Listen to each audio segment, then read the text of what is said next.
Here's the continuation of reading pages 299 to 306. This is part 2. We left off right here. So upon hearing this awful prophecy, the Athenians were terrified.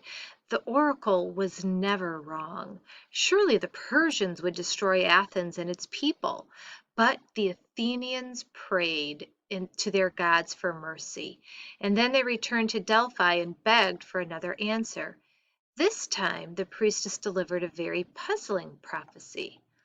All else shall be taken, even the gold of the holy mountain, but the all-seeing Zeus grants your prayers. The wooden wall alone shall not fall. It will shelter you and your children, but do not wait for the men on foot and horse from Asia. Turn your backs, flee from the foe. A day will come when you will meet him. Divine Salamis will bring death to many women's sons. This sounded a little more hopeful. Still, what did it mean? What was the wooden wall? Themistocles had the answer. The wooden wall meant the wooden warships of Athens. As for the oracle's advice, do not wait for men on foot and horse, that meant that the Athenians should not fight on land. They should defend themselves by sea. In battle against the Persian navy, the meeting place would be near Salamis, an island close to Athens. To prepare, said Themistocles, the Athenians must build yet more ships. Rowers and rammers. Athens built the largest navy in ancient Greece. Most of their ships were triremes. They usually had masts and sails, but the real power of the trireme came from its rowers. The rowers sat in groups of 3. Rowing was a dangerous job because triremes sank other ships by ramming them. The Greeks built triremes with long metal-tipped spikes that jutted from the bow just below the waterline. At ramming speed, these spikes could rip a hole in another ship. Enemy ships also tried to ram the triremes, which put the rowers in great danger. The Athenian rowers were unarmed, and they were usually the first men killed in a naval battle.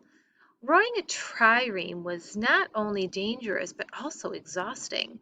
The well-trained rowers had to work in perfect rhythm. That took strong discipline. They had to be able to follow orders quickly, for if they lost even a few seconds, disaster could follow. The Persians used slaves to row their ships. The Athenian rowers, however, were free men. They were usually poor men as well. Athenian foot soldiers had to have enough money to buy armor, but an Athenian rower didn't need to buy anything.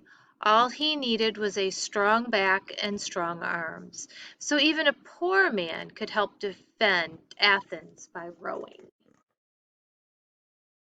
Athenian rowers were proud of their skill and courage.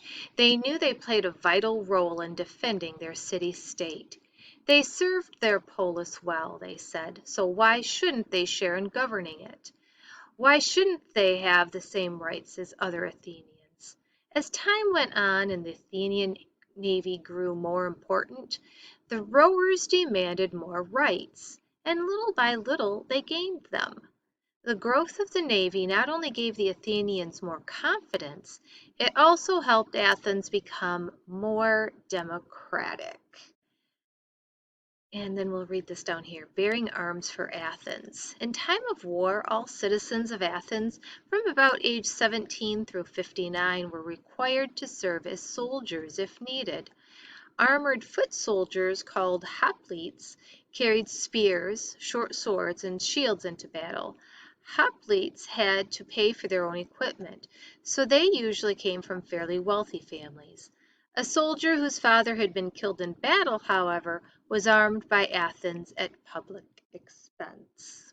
Okay, and we'll stop there for this reading, page 299 to 306, part 2.